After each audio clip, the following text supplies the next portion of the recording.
What's up, everybody? This is Love for the Streets, and you're watching The Ride Along.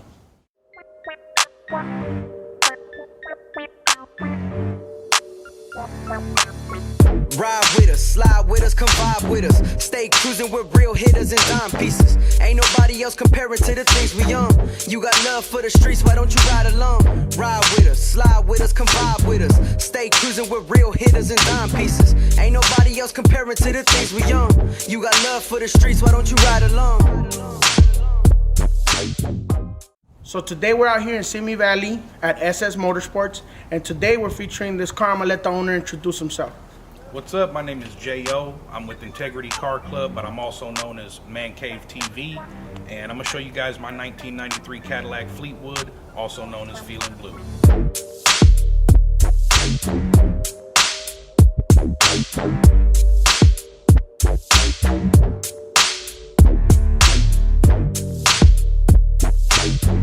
All right, my boy, let's take a little ride. All right. That's right.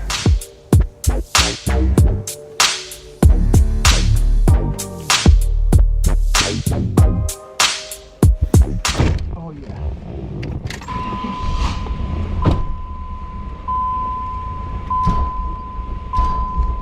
Ooh, ooh.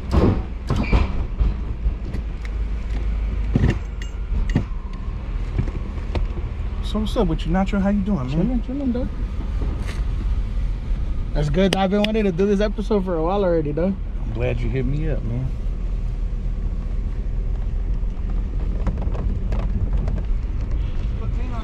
Yeah, hell yeah. Too damn pretty though. Too damn pretty though.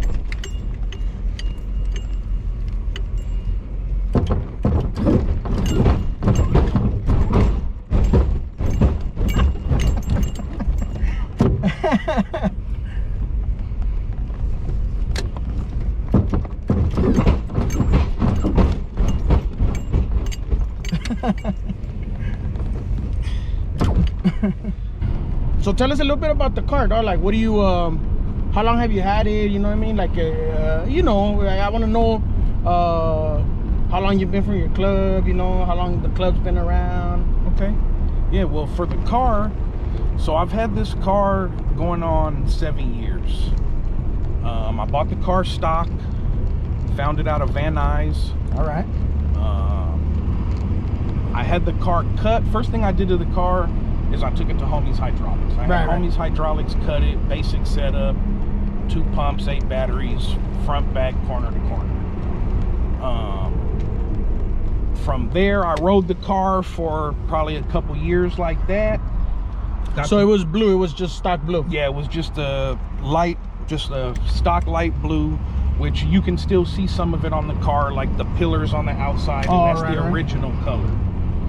So I rode it like that for a couple years, got the money together to paint the car, and I ended up taking it to Curly's Pinstripe. All right. I know Curly. I know his work. Yeah, good dude. I've been a fan of his work for a long time. And you specifically, you said I'm gonna get it with him. That's why I wanted to paint my car. Yeah. And Homie's Hydraulics. Yeah, I had it in my mind already. Should we roll the windows? Yeah, if you want to. I had it in my mind already. I wanted to have Homie's Hydraulics cut the car. I wanted Curly to paint the car, and it's just because I've been fans of their work for so long. Oh yeah. So that for those people that know, you know, Homie's is a brand name, you know. Well known. Yeah, well known. Yeah. OG spot. Yeah, of course. And Curly's, you know, he's painted a lot of cars, and he's done a lot of good work, you know, on some of the cars out there that we've seen. Yep, I've been a fan of his work for a long time. So once I got the money together, I had Curly paint the car, but the process was almost 2 years. Right. And that was, you know, we had to strip the car down, take it to Curly like that. Curly had the car 18, 20 months or something. Did the artwork on the car and gave it back, and then we had to still clear it and then put it back together. Yeah. In the time that Curly had this car is when I built La Sucia, my Regal. Oh, okay. Which was the one I used to actually take out and put it on the bumper and shit. And it was just a street car, but it was on the bumper all the time. So La Sucia, huh? What's the reason behind that one? So when I was looking for this car, I was looking for a big body, searching Craigslist on the regular, different spots, and I had seen a Regal for sale. And in the ad, it said it's a clean Regal. It has this and that. It was already cut. Oh, all right. And at the end of the ad, it said, "This ain't your grandma's Regal. It's ready to pick up all the sucias." Oh. And when I read that shit, I'm dying laughing, bro. So if that's not a selling point, I don't know what is. I'm like, dude, whoever posted this ad is a genius. He's a real salesman. Hey, and you know, that right there lets you know that car wouldn't have been for everybody. It would have been just for a certain type of person. Right. Yeah. Well, Trip, I didn't buy the car then. Oh no, I was looking for the big body. But I screenshotted that little ad. I sent it out to some of my club members and some of my boys, like, get a laugh off of that. Yeah. Now, fast forward probably 3 years, this car is at Curly's getting painted, and I'm fucking jonesing to lowride. Plus, I wanted something like a G-body where I could kind of be a little more crazy with it, kind of tear it up a little bit. Yeah. So, I go on fucking Craigslist 3 years later looking for a Regal. And the same fucking Regal is for sale. The ad is a little different because the dude by that time did some pinstriping and stuff to the car. He had done a couple extra things to the car, and he wanted a couple extra dollars for it too. But I'm like, oh dog, that's a sign. I seen this car years ago, and now I'm seeing it again when I'm looking for a Regal. Right. So it ended up being a good dude from One Life. Oh, okay. Dude named Jeff from One Life. And me and my boy Alex went, met that dude, bought the car that same night. And the car was ready to go. It was cut. It had 6 batteries, but there was no reinforcement or anything that. I bought the car. I think I took it out one time the way it was, and then immediately after that, I sent the car to Joey's Hydraulics. Oh, okay. Joey, we tore everything out of there. Like I said, when I bought it, it was 6 batteries. Not even the corners were wrapped, but the frame was decent. Yeah. So Joey did about, I want to say, like a 70% wrap on the car. Basically wrapped everything he could get to without pulling it off the frame, belly, all of that. Put 10 batteries and piston to the nose. 2 regular pumps to the back, piston to the nose. No weight. It was a V6 car. So weight wasn't needed, and that thing was on the bumper 3 or 4 licks every time, guaranteed. So I played with that for a few years while you were waiting for this one. Yeah, and I originally said once I get my Caddy back, I was gonna dump the Regal. But I was having so much fun with it, I kept it for a couple years and brought both the cars to shows and shit when I could. That's dope. So you've been into cars for a long time. Oh, as long as I can remember, man. As a kid, my favorite toys were my cars. I always wanted remote control cars. What other hobbies are you into besides lowriding? Mainly, I would say I fuck with the dirt bikes pretty heavy. Both my kids ride. And I fuck with RC cars pretty tough too. So a couple of my homies are really into them too, dog. It seems really fun, it's I think to me it's like something that's like a good hobby, to be able to say, hey, I put money into this toy, but I enjoy it too, Right. That's dope, dude. Hey, Jay, what type of reaction you get out here, dog? In this area from the Lowrider? You know what? Surprisingly, I was kind of thinking that it would be a more negative reaction, and just to be honest. The total opposite. Yeah, for the most part. And you know what? Man, you can get dirty looks in a Lowrider in any city just about. You know? Of course. But I would say that this little area has been much more friendly than I expected.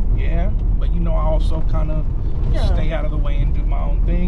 But I get a lot of thumbs up out here, fucking old white people and shit. And fucking biker looking. You know what? I think what comes down to, dog, that sometimes people have a negative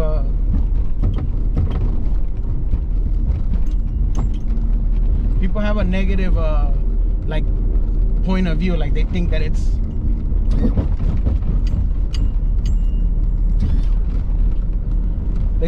like, yeah, it's cool, dog. Hey, I sometimes it's like this, dog. You're in a car, you want to hit the switch, like it's just, you have to, like, hey, dog, like I seen somebody looking at it. No, I know. I had to. I had to. Hey, I seen a meme one time on Instagram where it was like, oh, the light's taking a little too long. Let me hit my switch. Right. You know what I mean? Right. Like that's how it feels. Like I come out my house, I see my caddy, dog, and I'm like, I can't wait to just walk out and just, you know. But yeah, I like another question that I asked, though, like for people that, you know, have this back and forth, I guess, between built not bought and bought not built. Okay. What's your take on that? Like, what do you think that? I mean, my personal opinion is do whatever the fuck makes you happy. There you go. I've done both. Yeah. I've bought a stock car, painted it, cut it, put sounds in it. Yeah. Put chromed your touch everything. This it, car, yeah. This car I bought stock, and it fully built the car except for the interior, and Right. that's coming. Yeah. But I've done that, and I've also bought a car just ready to go. Yeah. And I mean, of course, you want to put your own little touch on something. Which you eventually end up doing, of Right. course. Change the rims. But at the same time, some dudes out, a lot of dudes out here built their car perfect, bro. There's Yeah. a couple cars, if I could afford, Yeah, I would yeah. buy them and leave them just like that, at Yeah. least for a long time. Yeah, you know? And you know, I say whatever makes you happy, man. Yeah. Right. Ultimately, I think like this, and this is just me personally, I feel like if for some people, if you have the patience and you have the ability to wait on shops, and you know what I mean, if you could do that, go right ahead. Some people don't.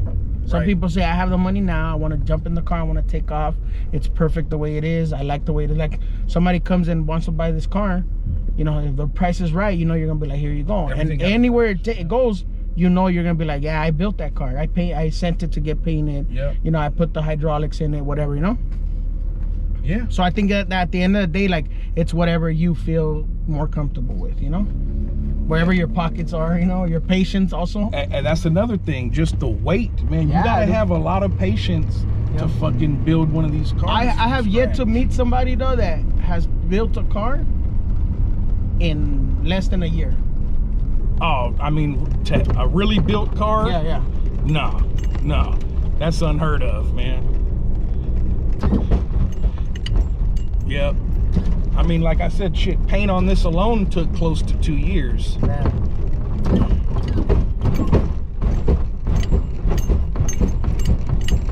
I hope you got that one right there. We'll give him one more.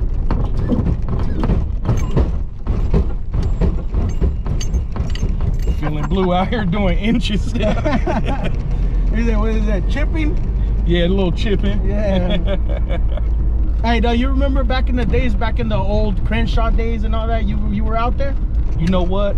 I wasn't low riding, but I was hanging out. Yeah. And I just, you know, low riding been in my heart since I was a kid. That's dope. But I just, the ability to do it. And Who got you into it? Is it just something that you're around, or is there somebody specific that you said, I could trace back to this person, they're the ones that got me into lowriding?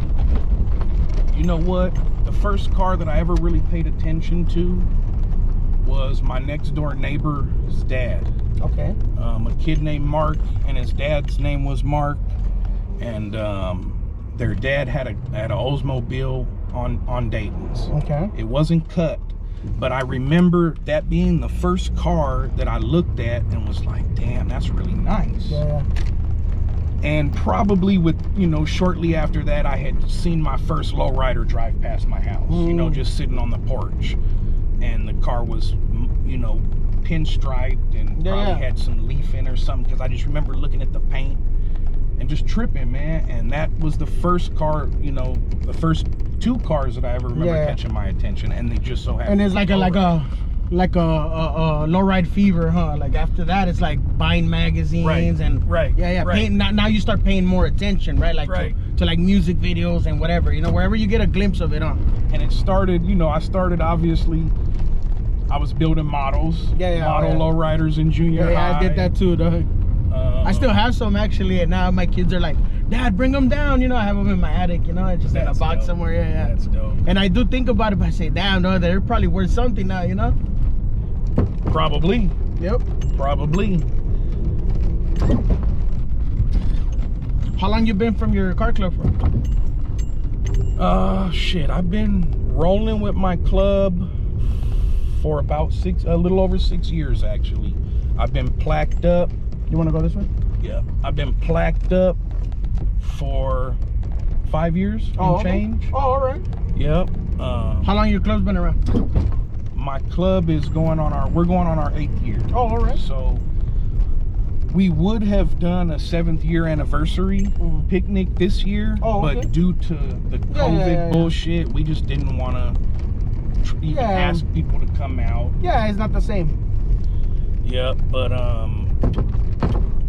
so hopefully 2021 is looking better than 2020. I hope so, bro. And we'll do a nice fucking do it all out. And you know people support you, dog. Oh yeah, man. You know, that's one thing I would say about the lowrider community, bro. The support for each other, for the most part, it is just a beautiful thing, man. And you know, that's what keeps me going. And that's I think that's part of like what we have going, is that we want to be able to say, like, to everybody like that's not part of the community that's looking at us, like, bro, like, we are real. Like, we have family, we have, you know, jobs. Some of us are firefighters, some of us are, you know what I mean, we're business owners. You know what I mean? And we're not like what people think. Like, we're not like gang members or this, you know what I mean? Like, it's not like that, you know. And I see, like, there's nothing wrong with that, to whatever you choose, your path in your life, whatever. But like, it's for everybody to see, like, hey, bro, like, we're family people. We're, you know, we're youngsters, we're, you know, older people, you know, we have generations, uncles, you know, whatever, you know, like grandparents that were low riding, you know. So we want to let them know that, you know, we take care of our own, we look out for each other, you know. The money we spend it in the community with each other, you know. We support each other. That's the main thing, dog. You know our movement, dog, you know what I mean? You know what we're trying to accomplish right here, you know. Bro, you guys are really the definition of what your name is, you know what I mean? Love for the streets. It's funny though, like a lot of people like you know, that like it took on its own I don't know, it took on its own entity, I guess, you know, like its own identity. Like, hey, like, you know, we wanted to be like, cover everything, you know, cars, you know, whatever has to do with this lifestyle, you know. Oh, you guys are doing a good job. We're trying, though, you know what I mean? We're trying to accomplish something, leave our legacy here. You're doing it. And time, man, you know, I believe everything happens for a reason. Timing is impeccable for you guys to bust out with everything you're doing, because the void is right now. You know, you guys filled a void, and I know the whole community can appreciate that shit. I know. I think we're just hitting like the tip of the iceberg, you know. That's right. So let me ask you this, dog. Final question. Okay. What is it that you want to leave in this scene, dog? Like, what's your legacy? What do you want people to say about you 5, 10, 15 years from now? You know, that, man, I don't know. Truthfully, in my heart, I want to say that I don't care what nobody says. All right. But obviously, I would hope that it would be something positive. Maybe the fact that, you know, like the YouTube channel I did. I did that just for us. Never in a million years did I ever think that it would take off. But I was out there doing it because I loved it. Like, many people have asked me and tried to pay me to come film a show, and I got to explain to them, I'm a lowrider. With the camera, not the other way around. So if I can make it to your show, I'm gonna pull up, and if I pull up, I'm gonna film. Because that's what I love to do. So and I think, though, that's why I fuck with you like the way I do, though, because I know you're a car guy. It's not like if I'm dealing with somebody that's just like a culture vulture, you know, that's somebody that sees like, oh, I'm gonna make money off of this, I'm gonna get some clout off of this, it's not like that. What it is this, like, I'm already in the scene. You know, it's natural, you know, and I like making my videos. I like going to shows. It's only natural, you know. That's it. Yeah, that's it. And really, Nacho, I started filming, not to say nothing about nobody else who does videos, because there's a lot of real talented dudes. The reason I wanted to start doing videos is because I did kind of feel like only the bomb ass cars were getting attention. Oh yeah. And in my opinion, I don't care. Like, you can look at my videos. If your shit could be primered out. Like you roll past me, hit the little switch, you're coming out in the video, dog. I understand that too, dog, because you don't know what that man is doing or what that woman's doing, you know, and to them, that's like their baby. That's their Bel Air, that's their Impala, that's their convertible, whatever it is, right? So I feel like this, like, that's why we don't exclude nobody, right? And I understand, like, you know, we throw on a super show. You know, if you feel your car is super show worthy, bring it. Well, and see, well, that's right. And that's the thing. When you guys put on a super show, people understand you're entering a car into a big show. So no, you shouldn't bring your primer car into a super show, any of them. But if you really want to, do it. Now, I would never talk shit. You know, and one point I would stress that a lot of people act like they don't get today is budget does not determine dedication or how much somebody loves lowriding. We all got different budgets, man. I'd have a row of Chevys if I could afford them. But so I just don't feel like nobody should be, you know, acting like they're better than somebody else. Absolutely. Because one guy got a G body, stock paint, cut, you know, out here doing the same thing as the Rag 57 guy. Man, I couldn't have said it better, though. You hit the nail right on the head, because I feel like if that's, you don't know where that man's at, you don't know what he's dealing with, you don't know where but he wants to lowride, so why would you exclude him? Come bring it, bring your car, dog. And you know what I mean, because at the end of the day, you know, it's a big community, there's room for everybody, man. You know us, our movement, who follows us, people with Volkswagens, people with trucks, you know what I mean, to bring them. You know what I mean? A Challenger, a Camaro, bring it. I see all dog. You know, Rolls Royces and all types of shit at your shows, bro. And it's a beautiful thing. You know? It's a beautiful because thing. You know, you're able to appreciate that man's hard work in that car. You know. And what a lot of people don't know is a lot of those other cars belong to lowriders too. A lot of lowriders were not just into only lowrider cars. Like, hey dog, I want to have tricked out Razors at my show. You know what I mean? Like, why not? You know I want a tricked out Razor. Why not, bro? So there you have it. I'm glad that you gave us this opportunity to chop it up with you. Come on, Nacho. You know what I mean? To us, it means a lot. And you know, let's see what 2021 has for us, dog. Hell yeah. And man, whatever you guys got going on, I'm fucking with you. Hell yeah. All right, so thank you once again for letting us ride along with you, my boy. No problem. So before we go, where can we find you? Can you tell us your social media? Where can we find it?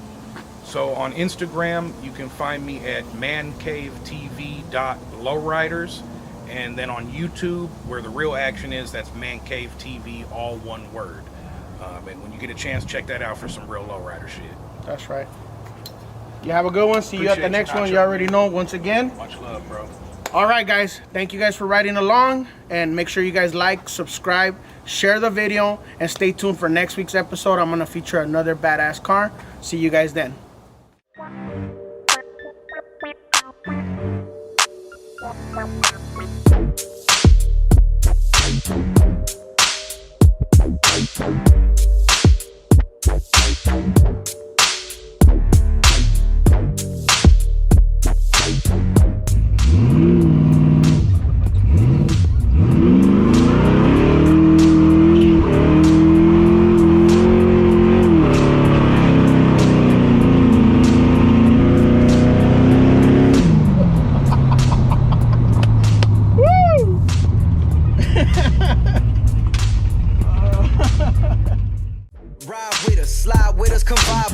Stay cruising with real hitters and dime pieces. Ain't nobody else comparing to the things we on. You got love for the streets, why don't you ride along? Ride with us, slide with us, come vibe with us. Stay cruising with real hitters and dime pieces. Ain't nobody else comparing to the things we on. You got love for the streets, why don't you ride along?